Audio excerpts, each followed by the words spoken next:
Assalamualaikum and greetings students. In this video, I'm going to explain to you about chapter 6, which is on developing and managing product.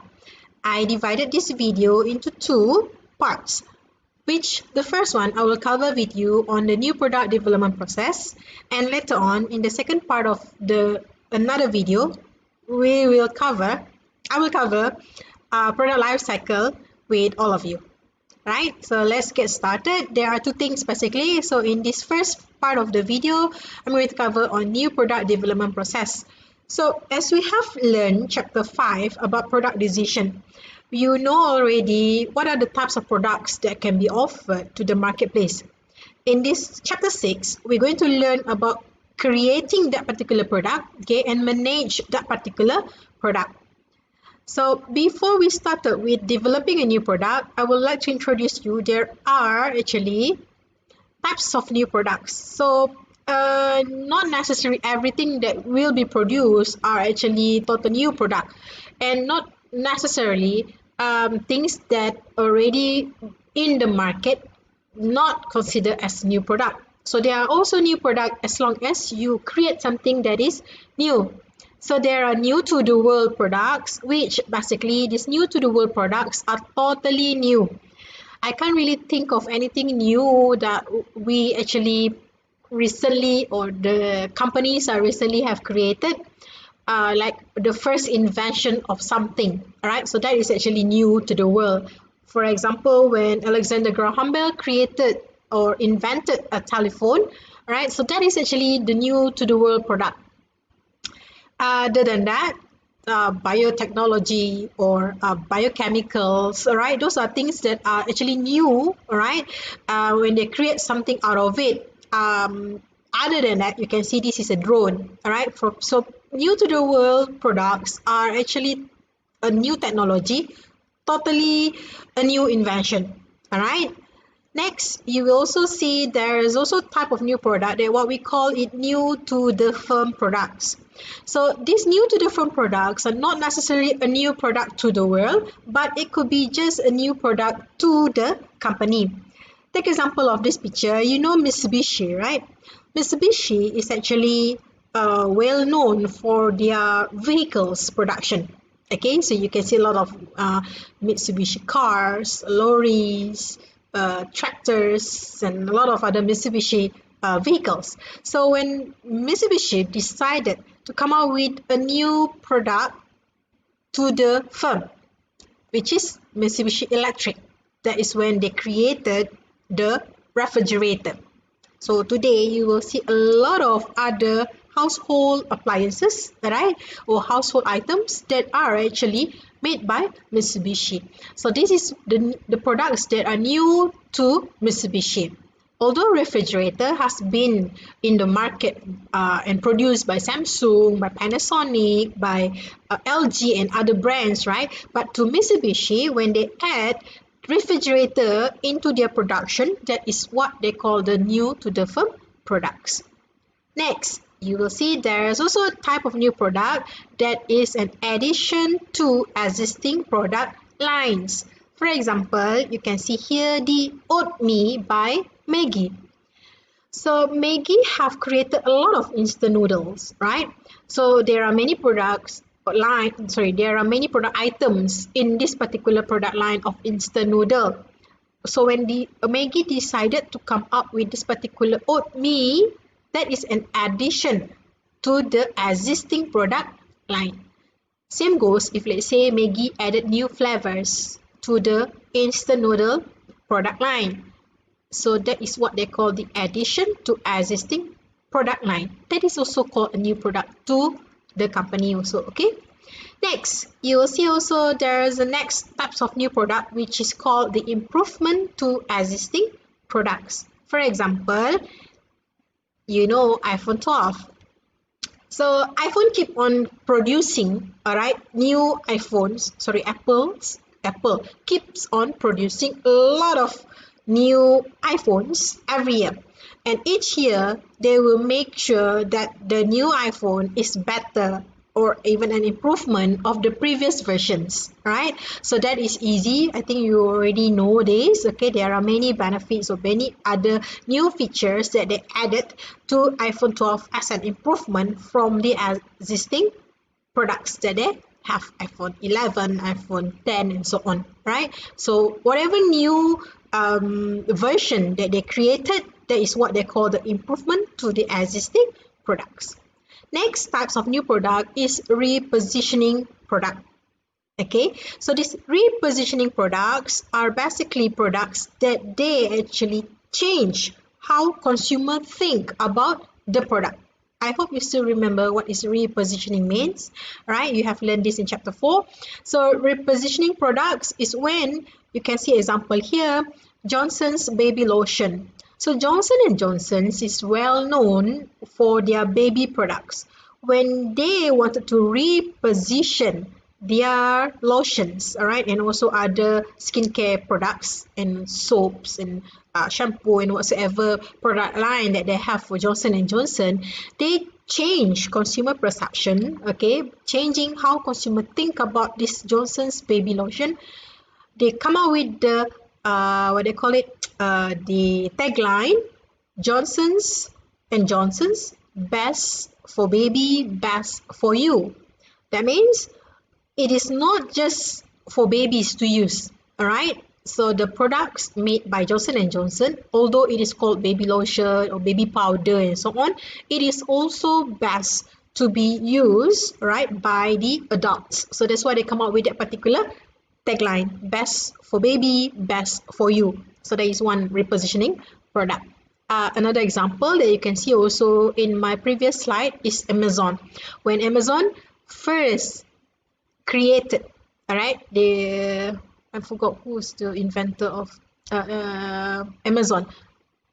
What he did was actually a platform, an online platform where you can actually buy books. But after that, until today, you can see that Amazon is not just about books. It's about everything that you can actually buy. It's just like another Shopee or another Lazada, right? So in Amazon, you can have everything, all right, not just books. So that is when Amazon repositioned themselves, not only just to sell books. Initially, it was to sell books only, but now they have widened the scope to everything under the roof.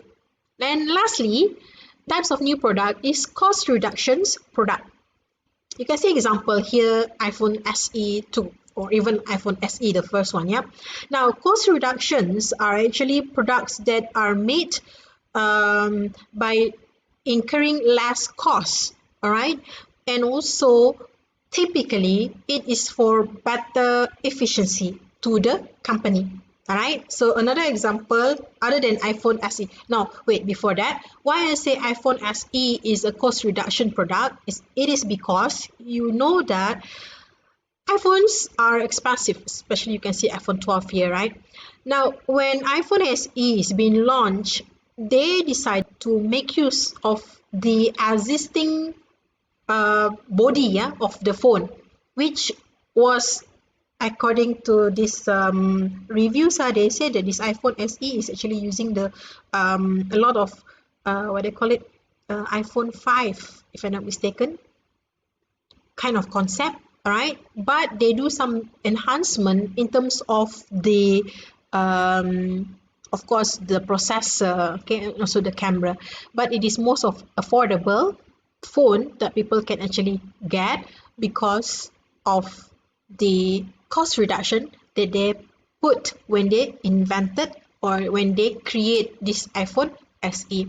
Other than this, okay, cost reductions are also related to processes, all right? Like many companies, especially utilities companies, yeah, you know, like Astro, like your telecommunication, the telcos company, right? So previously they come out with the statement or bills, yeah, you know the bills, right? Astro bill, okay, you have DG bill, Maxis bills, and all those things. Previously they will need to print out that particular statement, the bill statement, and send it to you by mail. So with the cost reduction, those companies have actually digitalized. So many companies do cost reduction by digitalizing a lot of things. This includes also the bank statements, right?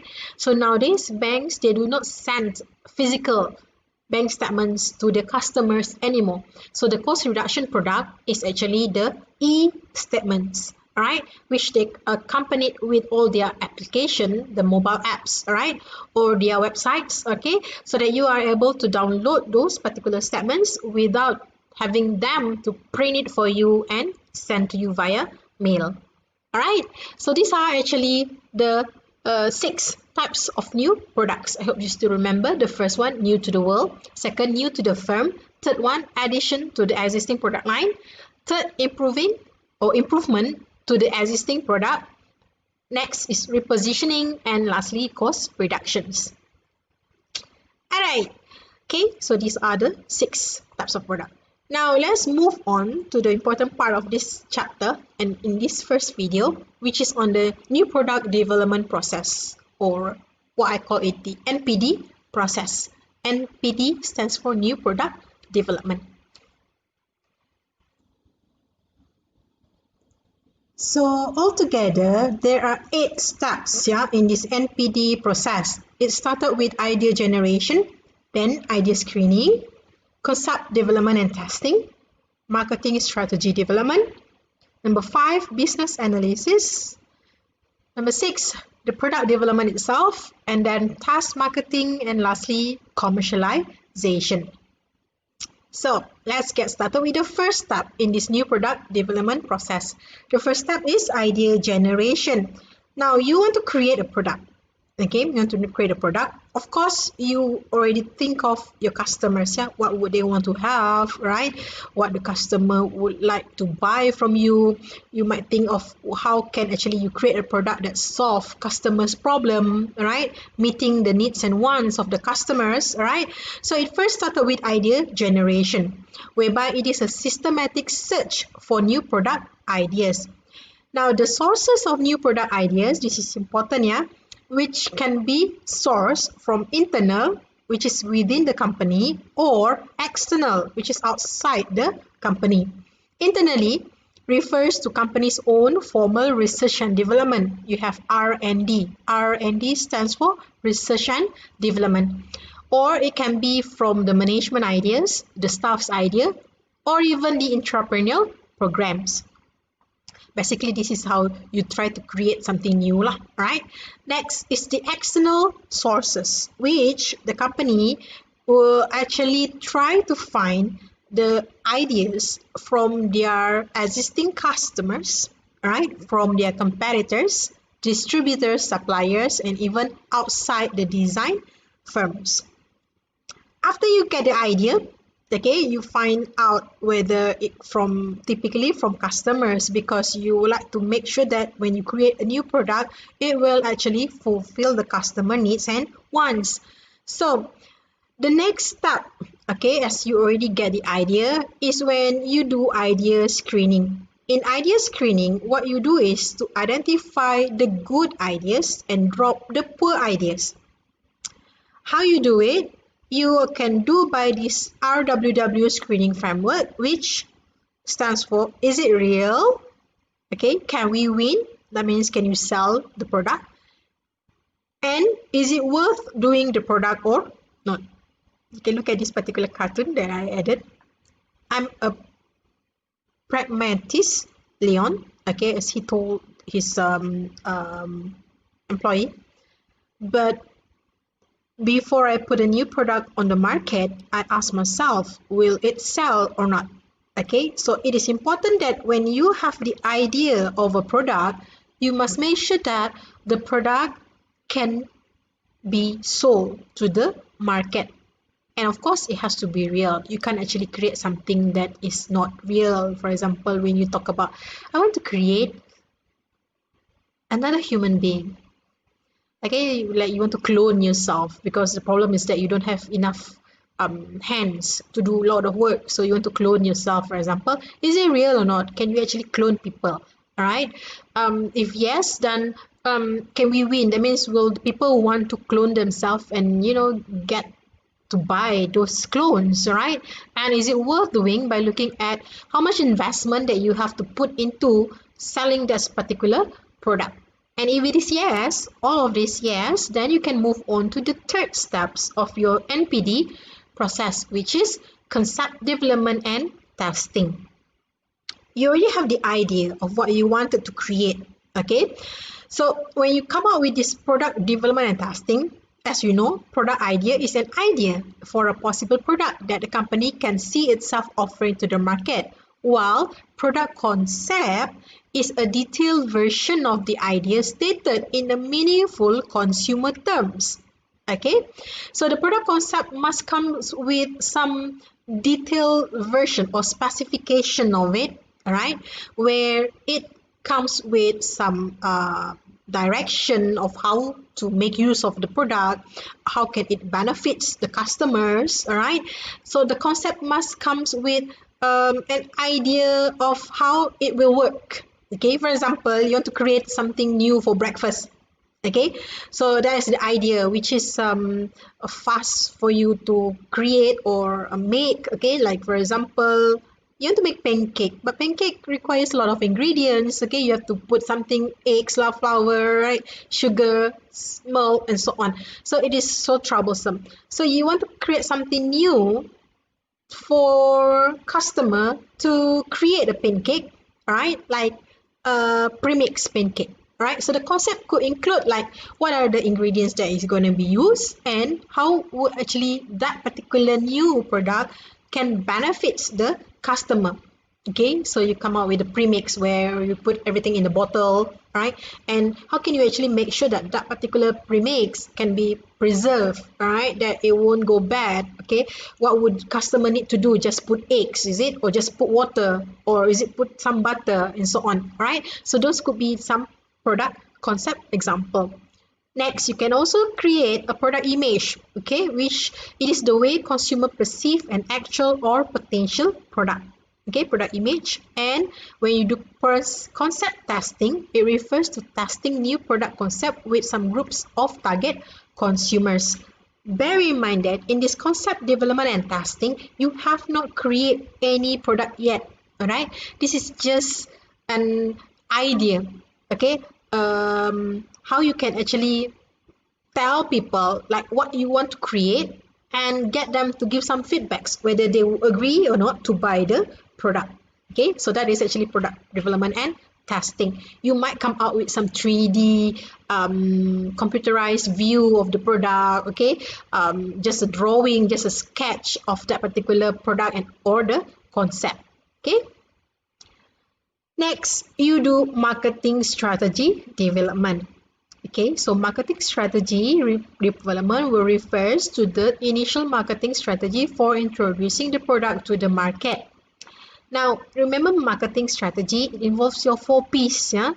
So this is when you start to think of whether who are your target market, okay? Whether there are some segment that you have created, right? And then you come up with a value proposition, especially on the benefits of the product. Okay, and you might also want to think of some sales and profit goals, like how much price you want to put on the product. Okay, so it involves 4 P's here. Next, after you have done the marketing analysis, right, you do business analysis, which involves a review of the sales, cost, and profit projection to find out whether they will satisfy the company's objective or not. Now, in the previous one here in marketing strategy development, this is about your consumers, yeah, your customer, but your market, right? While this business analysis you do, it is about your company, the business itself. You must make sure that when you create something new, you create a new product, it has to be a win-win situation, good for the customer and also good for your company. All right, so let's take an example here. You will see how much is the estimated sales. All right, this is in terms of you wanted to sell 100,000 units. All right, what will be the cost to develop that particular product? Perhaps it is 50,000. No, this is per unit. 5 per unit. Okay, variable costs for 10 to 400 units, which is 10 pounds, for example. All right, so on. you don't have to worry, we will not do any calculation here. It is just for you to understand that business analysis is related to projection of your sales, costs, and also profits. And if you can see that profits is actually quite good, all right, to sell that, let's say 100,000 units, you will get amount of profit about 500,000 units. So it is sounds promising, isn't it? Sounds good, right? So if this is good, then you move on to the next steps, which is the product development. So here, then only you come out with a prototype. Okay, so this product development involves the creation and testing of one or more physical version, okay, by your R&D, research and development, or engineering department, or manufacturing department. All right, so this is when you come out with the first prototype, or even some prototypes for you to try and use or make use of the product, which it requires an increase in investment because you start to buy raw materials, you start to acquire the technology for you to purchase the things to produce the product. And it will show whether the product idea can really be turned into a workable product or not. Alright, so this is in product development. So it also involves you're testing the product, okay, how good it is, how customer will actually think that it is actually a workable product or not. All right, so there are a lot of improvements needed to be done here, trial and error and so on. Okay, next is test marketing. Okay, the seventh step. You have not launched it yet. This is the final, almost final step, right? So it is when you do test marketing. Test marketing is a stage at which product and marketing program are introduced to more realistic marketing settings, which provide marketer with experience in testing the product and entire marketing program before the full introduction. Usually, test marketing are done in smaller scale. All right. Later I will explain to you. There are three types here. Okay, three types of test markets: standard, control, and simulated. So let's take example of this particular bucket. Is Kentucky, right? Kentucky is KFC lah. Kentucky Fried Chicken. So when KFC try to come out with their new product, which is Kentucky Grilled Chicken, with their tagline, "Are you unthinking what I'm unthinking?" Okay, taste the unfried side of KFC. When they do the test marketing, that's why you don't see this in the market, because it failed. Alright, so basically it doesn't work because customer can't accept the fact that KFC is a grilled chicken. F itself means fried. Okay, this is when customer cannot unthinking KFC as something grilled. Alright, that is why KFC did not launch this to more or a larger or global scale. Alright, because they did try this nationally, for example, just in certain states in America.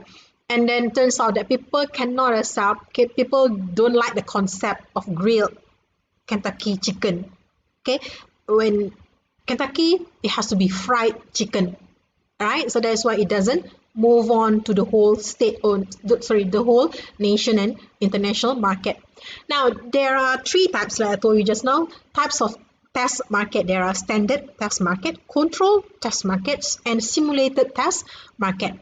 So standard test market is like a normal national marketing campaign, except that they are conducted in a limited number of cities. So they will choose a few cities that has this fair representation of the national market. Basically, it will show that in this particular city or this particular neighborhood has their target market.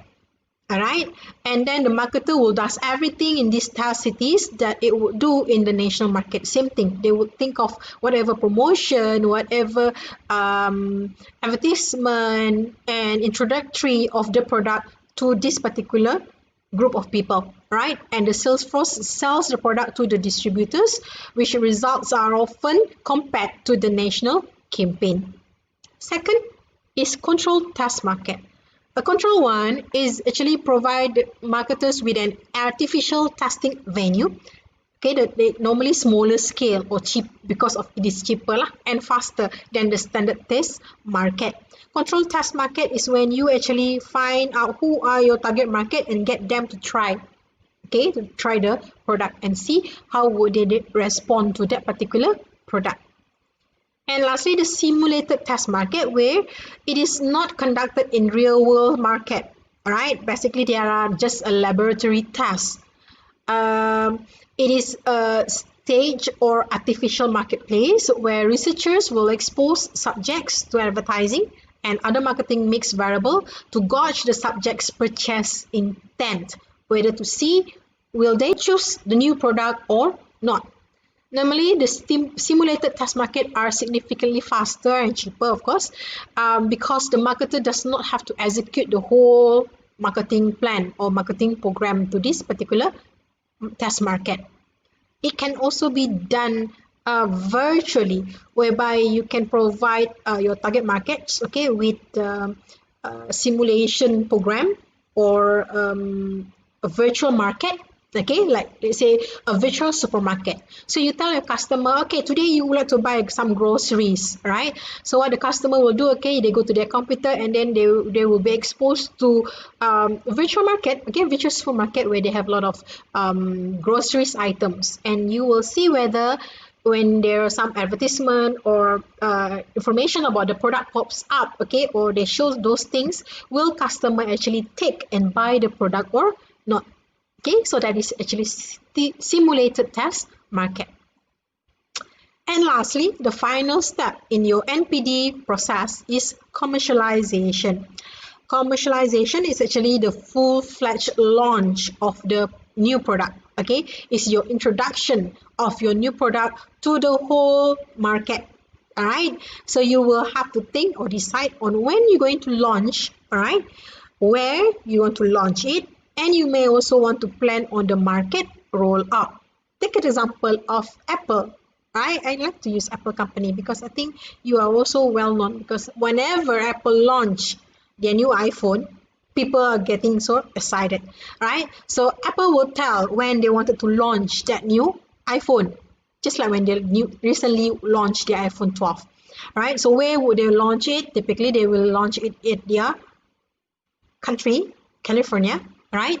And plan market rollout here in a way that when customer will be able to get the product, let's say they launch today, in the next 2 weeks, right? Then they will actually bring the product to the customers, and within the 2 weeks they will want to see how many people actually do pre-orders.